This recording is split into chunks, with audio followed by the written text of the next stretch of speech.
Selamat siang, perkenalkan nama saya Cipro Yohananian, mahasiswa pendidikan biologi. Saya membuat video ini untuk memenuhi nilai UAS saya mata kuliah struktur perkembangan hewan 2. Yang pertama kami akan membahas tahapan fertilisasi. Penembusan selubung luar telur atau korona radiata. Sperma bergerak menuju sel telur melalui lapisan sel-sel yang mengelilingi sel telur yaitu korona radiata. Enzim yang terdapat di kepala sperma yaitu hyaluronidase yang membantu sperma menembus korona radiata. Penembusan zona pelukida. Setelah melewati korona radiata, sperma mencapai zona pelukida, lapisan pelindung yang mengelilingi membran sel telur. Sperma melepaskan enzim akrosin yang membantu penembus zona pelukida. Peleburan membran plasma sperma dan telur. Ketika sperma mencapai membran plasma sel telur, terjadi peleburan antara kedua membran. Hanya satu membran yang dapat menembus membran sel telur. Pembentukan prokeneulus. Setelah sperma masuk ke dalam sel telur, kepala sperma melepaskan inti selnya yang disebut pronukleus jantan. Inti sel telur juga membesar dan membentuk prokeneulus betina. Penggabungan prokeneulus. Prokeneulus jantan dan betina bergabung membentuk zigot yang memiliki kromosom lengkap atau 23 pasang kromosom. Zigot mengandung informasi genetik dari kedua orang tua yang menentukan sifat-sifat keturunannya. Pembelahan sel. Zigot mengalami pembelahan sel secara mitosis, menghasilkan sel-sel baru yang identik. Pembelahan sel ini terus berlanjut membentuk embrio yang berkembang. Implantasi. Embrio yang berkembang akan menempel pada dinding rahim. Proses ini disebut implantasi. Implantasi menandai awal kehamilan. Selamat siang, perkenalkan nama saya Cipro Yohananian, mahasiswa pendidikan biologi.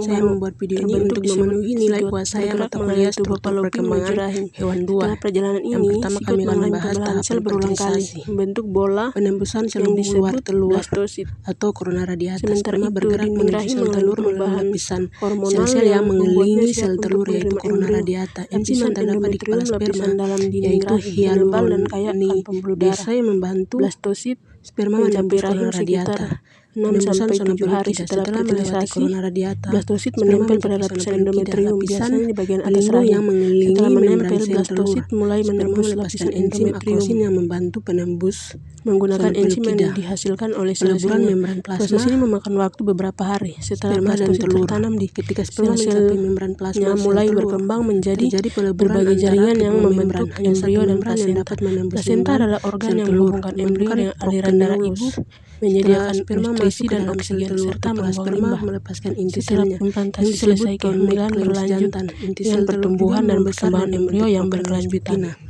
Penggabungan Ketiga, pembentukan lensa.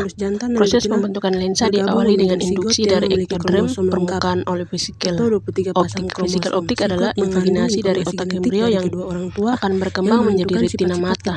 Sinyal dari vesikel optik merangsang ektoderm permukaan untuk menebal dan membentuk blokode mata.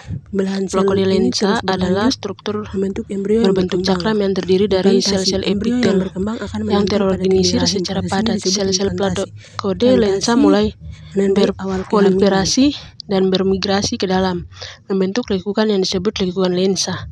Lekukan lensa semakin mendalam dan akhirnya memisahkan diri dari ektoderm permukaan, membentuk lensa vesikel, dan lensa vesikel adalah struktur berongga yang berisi cairan.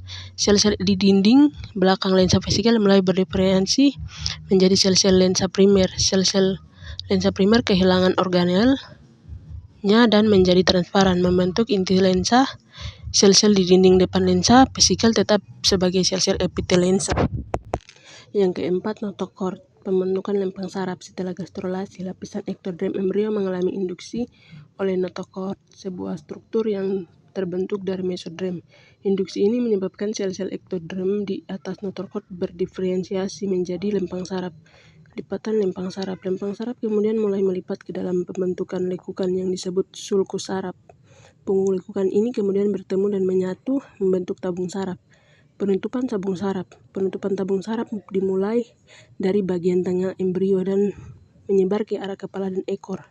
Proses penutupan ini menghasilkan struktur yang disebut neuroporus anterior dan posterior.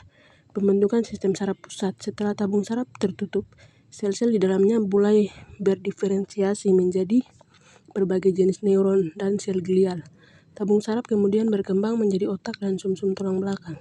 Neuroporus anterior dan posterior adalah lubang yang terbuka pada ujung tabung saraf. Neuroporus anterior menutup sekitar minggu ke-4 kehamilan, sedangkan neuroporus posterior menutup sekitar minggu ke-5 kehamilan. Kegagalan penutupan neuroporus dapat menyebabkan cacat lahir seperti anencefali, kekurangan otak, dan spina bifida, cacat sumsum tulang belakang. Yang kelima, osifikasi. Osifikasi intramembranosa. Jenis osifikasi ini terjadi langsung dari jaringan ikat mesenkim tanpa melalui tahap tulang rawan. Biasanya terjadi pada tulang pipi, tulang tengkorak, dan tulang wajah. Pembentukan pusat osifikasi. Jaringan ikat mesenkim mengalami diferensiasi menjadi sel-sel osteoblast yang menghasilkan matriks tulang. Osteoblast mendepositkan matriks tulang yang mengandung kolagen dan garam kalsium. Matriks tulang membentuk trabekula, struktur seperti balok yang saling berhubungan. Trabekula terus berkembang dan saling menyatu membentuk lapisan tulang kopak di permukaan tulang. Osifikasi endokondral. Jenis osifikasi ini terjadi dari model tulang rawan yang sudah ada sebelumnya. Biasanya terjadi pada tulang panjang seperti tulang lengan, tulang kaki, dan tulang rusuk.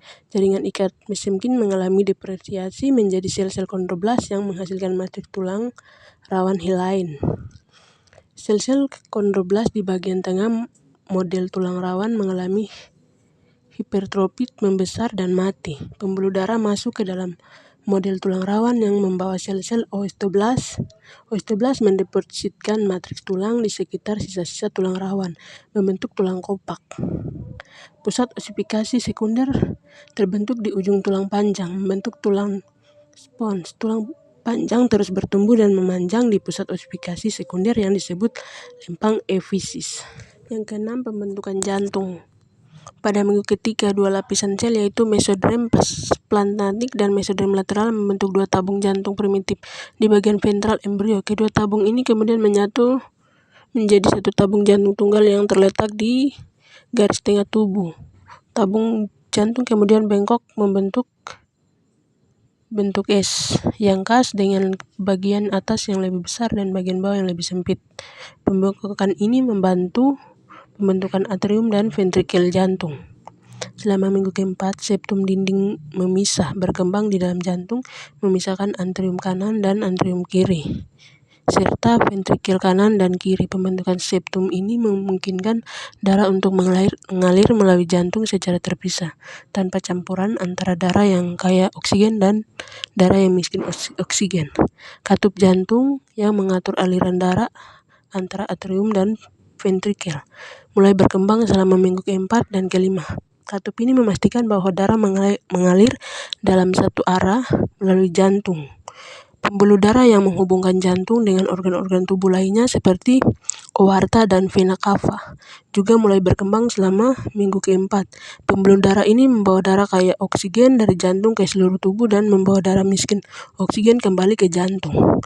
Setelah minggu ke-5, jantung terus bertumbuh dan berkembang membentuk struktur yang kompleks dan fungsional yang kita kenal sekarang. Jantung mulai berdetak pada minggu ke-4 kehamilan dan peredaran darah janin mulai berfungsi. Yang ketujuh, pembentukan lambung. Pembentukan tabung pencernaan. Pada minggu ketiga kehamilan, lapisan endodrem embrio membentuk tabung pencernaan yang merupakan struktur tubular yang akan berkembang menjadi organ-organ pencernaan. Bagian tengah tabung pencernaan akan menjadi lambung. Pembengkokan tabung pencernaan. Tabung pencernaan mulai membengkok pada minggu ke-4, membentuk lengkung yang dikenal sebagai lengkung lambung. Lengkung lambung ini akan menjadi dasar lambung. Pembentukan kulvatura. Lengkung lambung terus berkembang dan membengkok membentuk dua kulvatura. Kulvatura mayor atau lengkung yang lebih besar dan kulvatura minor, lengkung yang lebih kecil. Kulvatura mayor terletak di sisi kiri lambung, sedangkan kulvatura minor terletak di sisi kanan. Pembentukan fundus atau antrum. Bagian atas lengkung lambung akan menjadi fundus lambung, sedangkan bagian bawah akan menjadi atrum lambung. Fundus adalah bagian lambung yang terletak di atas kardia, sedangkan antrum terletak di bawah pilorus. Pembentukan otot lambung. Lapisan otot lambung mulai berkembang dari mesodrem visceral yang mengelilingi tabung pencernaan. Otot lambung terdiri dari 3 lapisan: otot longitudinal, lapisan otot sirkuler, dan lapisan otot oblik.